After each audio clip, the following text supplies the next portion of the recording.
Good afternoon, this is John Tillotson. We are bringing you again here on Channel 2, Leavenworth Cable Channel 2, another episode in our programs dubbed City Talk. We're starting a series of programs dealing with the healthcare industry in the city of Leavenworth, and I'm pleased to have with me today as a guest Charles Rogers, who is the president of Cushing Memorial Hospital. In future editions of this program, we will have the administrator of the St. John Hospital and also the administrator of the Leavenworth County Health Department to talk about other aspects of healthcare delivery in our community. Charles, welcome to City Talk. Well, thank you very much. Charles, I've got to congratulate you too for coming out in inclement weather. We got defeated by the snow once this week, but we're going to try it again and see if we can tell the public a little bit about the delivery of healthcare services in Leavenworth. I'd just like to further preface our program today with a statement that we've made several times in previous programs, and that is that what we're doing here today is to try to demonstrate to units of government throughout our communities the ease with which information about programming and services in our community can be communicated to the members of the public. And our motto is, if we can do this type of programming, anyone can do it. So we are today trying to encourage by example, Charles, others who would like to talk about what they do in our community, about the ease with which cable television can be accessed and put to use for that purpose. Well, Charles, it's a real pleasure to have you. You and I have been acquainted for a long time. When I first was aware of your presence in the community, I think you were called the administrator of Cushing Hospital. When was that? That's right. My wife and I and daughter came to Leavenworth in 1967. I celebrated my 32nd year at Cushing. I came here from Cheyenne, Wyoming, where I was assistant administrator for a hospital there in Laramie County, and we've enjoyed our tenure here ever since. Certainly the major impact of the way things have gone have changed materially since 1967. Well, you're still at the same location, aren't you? That's right. The hospital's the same location. We have an interesting tradition. We trace our roots back to 1894, and that facility, which is a wood frame building, was built on Marshall Street in the same neighborhood where the hospital, main hospital, is located now. The incorporated hospital, Cushing Hospital, was built in 1931 through a broad community subscription drive in order to create a fireproof and a safe facility for all the residents of Leavenworth County. Charles, let me back you up a minute because I think it's a real interesting history. But where did the name Cushing Hospital come from? Well, Harriet Cushing and her husband Charles came to Leavenworth in the 1860s, and when Harriet observed this frontier town in those days, she observed that women were not treated very well, and especially elderly women had a very difficult time in staying in their homes. And so she solicited the assistance of a group of other women in the community who shared her concern, and they formed an organization called the Kansas Association for Friendless Women. And they started taking care of some of these women who had no homes and had no means of providing for themselves, and they would offer some training for them, and as a matter of fact they had a school of nursing in which they taught some of them to be nurses back in the late 1800s. And so she really had the vision for Cushing Hospital, and as I say, it was a forerunner to the creation of the hospital named in her honor in 1894. At one time, it seemed to me like what we now call the Harvey House had something to do with Cushing Hospital. Was that where the nursing school was, or Well, that's right. Back in the 1940s, Cushing did operate an organized and a licensed nursing program. There are still a number of Cushing graduate nurses around. They're not working any longer, but nevertheless they are still alive. And I don't really recall how the Harvey House came into the possession of Cushing Hospital, but it was operated by the hospital as both a classroom and as a dormitory for a number of years in the 40s. I just might note, I think the latest with respect to the Harvey House is that it's being restored as a museum in much the same status that it was when it was occupied by the Harvey family. That's my understanding. It's kind of made full circle. Seems like maybe Cushing gave it to the school district, maybe, and then the school district to the county, and now it's coming back to the Harveys by way of a museum. At any rate, that's kind of an aside. But let's talk a little bit about you here for a moment, Charles. You haven't been a hospital administrator your entire life, have you? No, I became interested in medicine right out of college in the middle 50s and was a physical therapist, the chief physical therapist for a research hospital when they were located in downtown Kansas City, Missouri. And I became interested in healthcare and healthcare administration through that job, and was successful in being accepted to graduate school at Washington University in St. Louis, where I received a master's degree in healthcare administration. And following that certification, I did go to Cheyenne, Wyoming, and was there for 5 years as an assistant administrator. Is that before you came to Leavenworth, then, right before? Yes, I came from Cheyenne directly to Leavenworth, and we've been here 32 years. All right, and you say we, you're talking about your family? My family. Tell us about your family. Who's your family? Well, my wife, Shirley, she is retired now, but was a school nurse for many years with the Leavenworth School District. And our daughter, Kimberly, is an attorney with the Kansas Court of Appeals in Topeka. All right. Why, you know, I since I've known you, which is in the late 60s, you've been certainly a prominent fixture in the Leavenworth community and active in the Chamber of Commerce, I know, for years, and other activities in the community. Do you regard that, I suppose, as part of your job as president of Cushing? Well, it's part of my job, but also a part of it that I'm very enthusiastic about.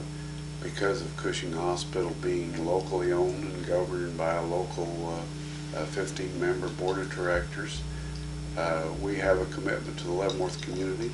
We want to support local Leavenworth business and the economy and do everything we can to make Leavenworth the very best city that it can be. And if I could add a little assistance along that way by being active in the Chamber and other civic organizations, I've been very pleased to do that. By the way, are you a member of the Lions Club? No, I'm not. I'm a Rotarian. Oh, excuse me, I didn't mean to insult you. Why, Charles, I want to talk a little bit about the Cushing facilities. You indicated that the hospital now is located on its historical birthplace, virtually. In the same block, yes. From time to time, I assume that the hospital facilities have changed and improved over the years. Can you just give us a little summary of what's going on? Well, Cushing is sort of a traditional general hospital in that you find the typical services that a hospital would have. As I said, we began on our present site in our present buildings in 1931, and then again in 1958 there was another community-wide fundraising subscription drive to add an addition to the backside of the hospital at 6th Avenue in Marshall. And then again another fundraising drive was conducted in the 1960s, in which the pavilion building to the east side of the hospital plant was constructed. And I might say that the board was, this was before my time, the board was pretty forward thinking during that time, because that was really the first creation of today what we call an assisted living unit would be. This is a place where people who needed help with cooking and bathing and some medication help could come and live out the rest of their life if they chose in a sort of an apartment type setting. Then again, the hospital put on another major addition in 1980, and that completed our present design of organizing outpatient services and the diagnostic services on the ground floor and conveniently adjacent to each other for efficiency. In my experience, seems like the portion you just talked about of the hospital facility seems to be almost the main entrance anymore. Is that? Well, certainly the nature of the hospital industry has changed over the 30 years I've been associated with it. It used to be almost entirely dominated by inpatient care. People were admitted to the hospital and sometimes stayed a matter of several weeks. But over the past several years, this has gradually evolved, and really the most clinical activity now is handled as an outpatient. That is, people come to the hospital for some sort of diagnostic or surgical service, and they may at most remain overnight, although many times they'll go back home the same day the services are rendered and convalesce at home. So this has really changed the hospital's approach to taking care of people to a very great degree.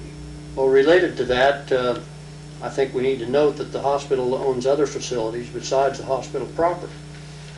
Would you explain to our audience what the situation is with Cushing?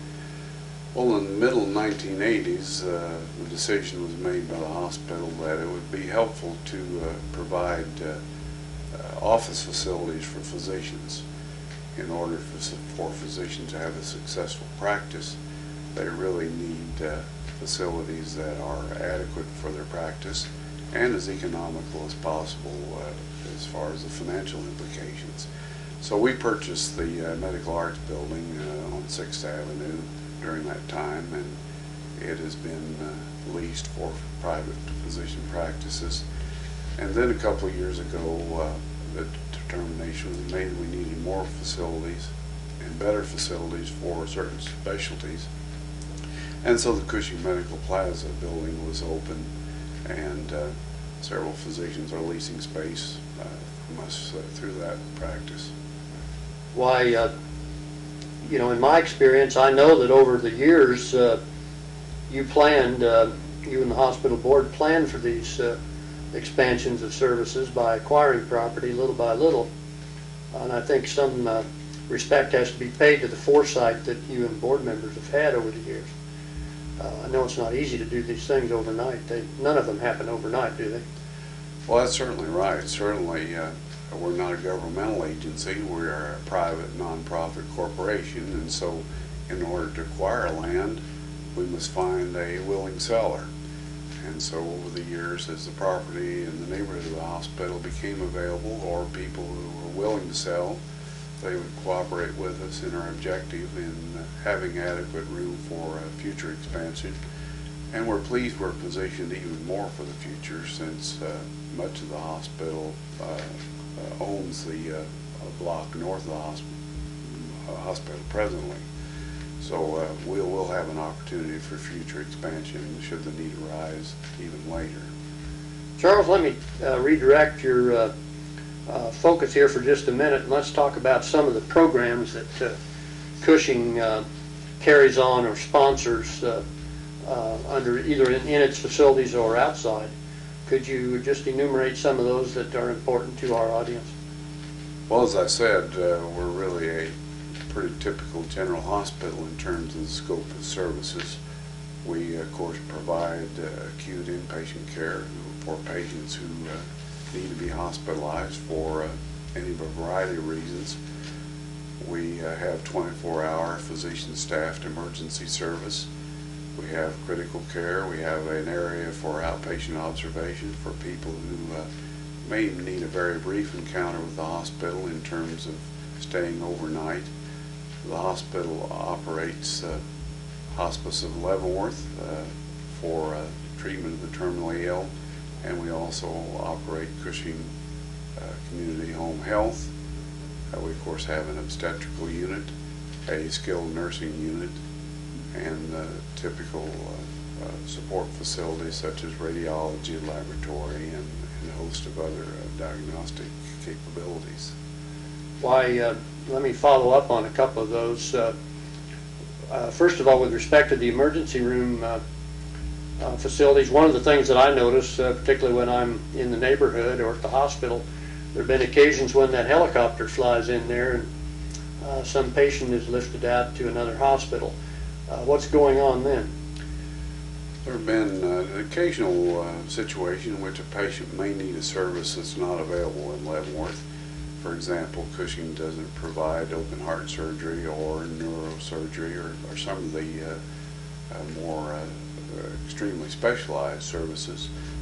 And occasionally people might come into the hospital emergency room and be examined by the emergency room doctor and determine that this is really a life-threatening situation and they need to be air flighted out immediately to another hospital. So it's not uncommon for the air ambulance to come to Cushing and have them at St. Luke's, for example, in downtown Kansas City in the matter of just 12 to 15 minutes.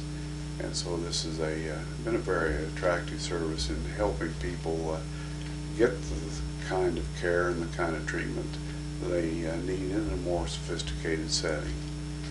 When we're talking about the services that are available for acutely ill people in Leavenworth, are most medical specialties represented here in Leavenworth? By and large, we have most medical specialties.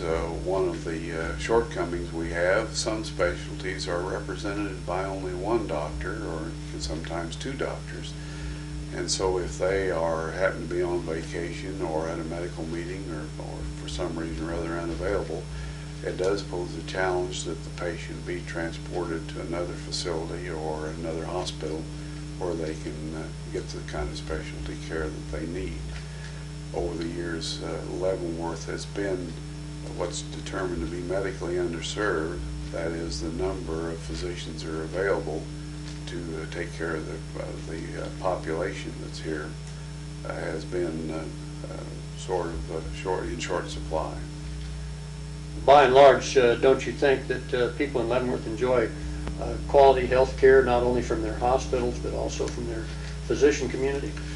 I certainly do. I think we're still really considered a small town hospital, and we can certainly offer a more personalized opportunity for care than some of the larger medical centers.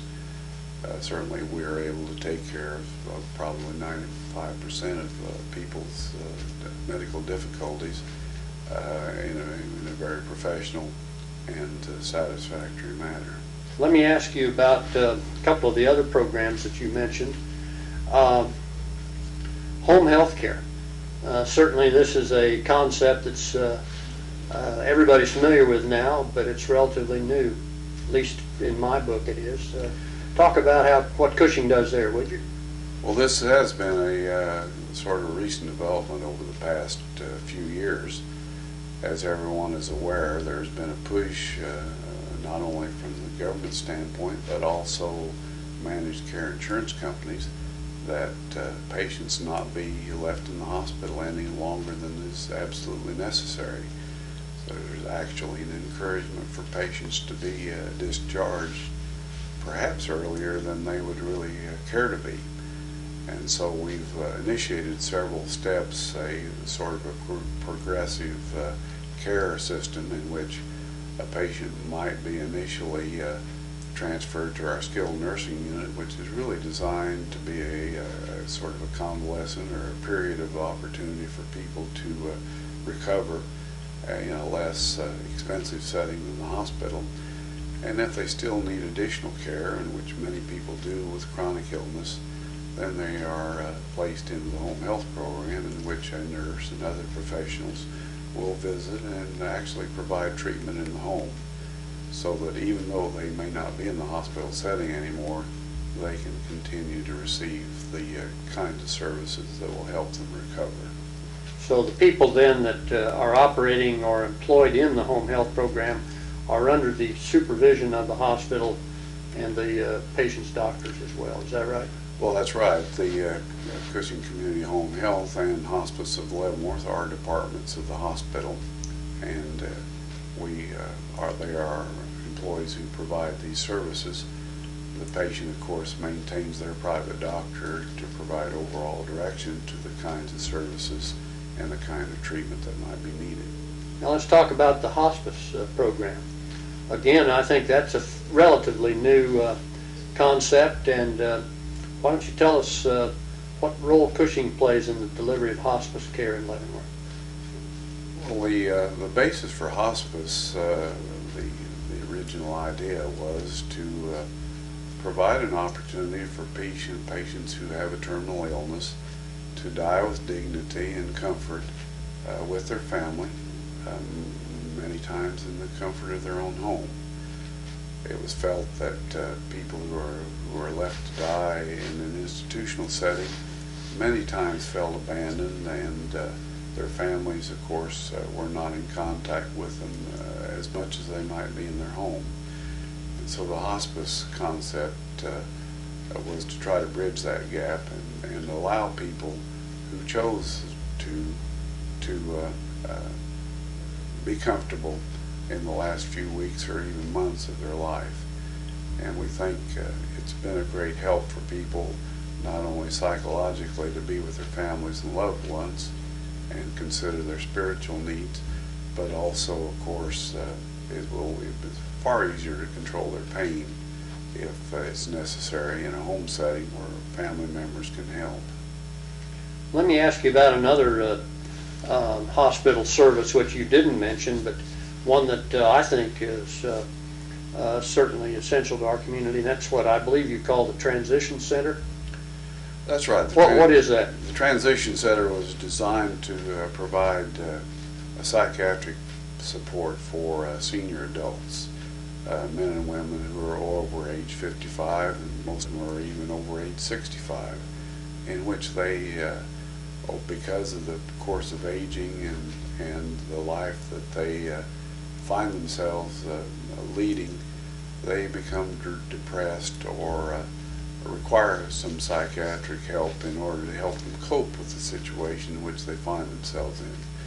So the Transition Center has been quite successful in helping bridge this gap by giving them a few weeks of intense therapy and, frankly, encouragement to help them cope with the situation that they may be confronting. Charles, I'm sure that in order to perform all these services, you employ a lot of people, don't you? Well, we're one of the major employers in Leavenworth, certainly. We have about 350 full-time and part-time people on the payroll at any given time. What sort of budget or fiscal impact does Cushing have on our community? Well, our salary and fringe benefits amount to around $12 million a year. A very high percentage of our employees, of course, live in the community or certainly within the county, and they purchase services here and pay taxes and do all the things that a typical Leavenworth resident would do. Whereas I mentioned, we're also very interested in supporting local business, and so we do purchase our goods and services locally wherever we possibly can, really across the board. So what is your budget of expenditures every year, approximately? Well, we would typically have available around $20 million of net revenues to work with, out of which we will pay our expenses, and certainly that sounds like a large number, but Cushing has been fortunate enough to meet its financial needs, and as they say, we get enough money to pay the bills, and so we're really grateful for that. Let me ask you about, I know that not every case that comes into the hospital is backed by an insurance plan that pays every dollar that is required to give that patient care. In other words, doesn't the hospital, and don't all hospitals, in fact, get into a situation where you're involved either voluntarily or perhaps sometimes involuntarily in the delivery of charitable medical care? Of course, that's one of our missions, one of our reasons Cushing Hospital was formed back by Harriet Cushing so many years ago, She was interested in charity care, and so are we. In terms of the amount, we could expect in excess of $1.5 million of services be provided for people, which we are not compensated for. And the charity mission is one of the struggles that we have, of course, to financially be able to cover. Why, I know that in addition to the charity work that Cushing does provide on a regular basis, that sometimes you have problems with the government itself, do you not, in Medicare reimbursement? I seem to recall that the reins were pulled back on Medicare a few years ago. How did that affect Cushing? Well, certainly since over half of our business revenues are generated by Medicare, we pay careful and great attention to the developments both in Congress and by the Health Care Financing Administration. Back in 1997, Congress had decided that since they were struggling with a large deficit, they would address that by taking about $60 billion out of the nation's health care industry. That is, they would reduce payments for government-funded services by that amount. As their program evolved, the actual unintended consequence was they took about twice that amount. In other words, over $100 billion came out of the available funds for the nation's hospitals, and certainly Cushing was impacted substantially by that. It's been a struggle to get Congress' attention ever since. They have had several bills before them, and we're optimistic that maybe it will be addressed this next year. But these and other circumstances that Congress develops always have impact on us, and the challenge that we have is to try to anticipate those impacts and be able to maintain our scope of services without interruption. Charles, you've emphasized here today that Cushing is a community hospital, and that in the past Cushing's relied on fund drives in the community and other charitable giving. Is charitable giving still an important part of the fiscal scene at Cushing? Well, yes, it certainly is. The hospital's been blessed for many, many years of people who, through their estate bequests, left money for the hospital for specific purposes or even general purposes of operation. And so those assets have been invested frugally and prudently by the board of directors, and over the years have grown to several $1 million. And they continue to be an important part of our operational ability. As I mentioned earlier, we consider ourselves fortunate that the operations will pay for our day-to-day expenses, but we do need supplemental funds from the estates and bequests that people leave us for some of the special projects that we have that need to be addressed. Why, I guess with that final topic, we will simply close by reminding our viewers to keep Cushing in mind. Is that a fair closure to this program? Well, that certainly is an important part of our continued existence. Several years ago, the Cushing Hospital Foundation was formed, in which individuals could bequeath money directly to that foundation, and it's administered by our board of directors, who will carefully observe the intention and the instructions of the donors. And that fund is steadily increasing, and it will someday become an important part of maintaining the hospital's future. In fact, I think Cushing has encouraged, in a number of instances, the creation of charitable annuities, where people have a lifetime use of their funds, and then on their death, the balance is turned over to Cushing for its purposes. That's right. That's kind of a new idea that's surfaced in the last few years, in which people can give their money but continue to use it. it's kind of an unusual combination, and I would encourage people to talk to their tax advisor or their attorney and explore that, because it does look like an exciting opportunity. Not only that, they get a tax deduction too. That's right. It's everybody wins. That's right.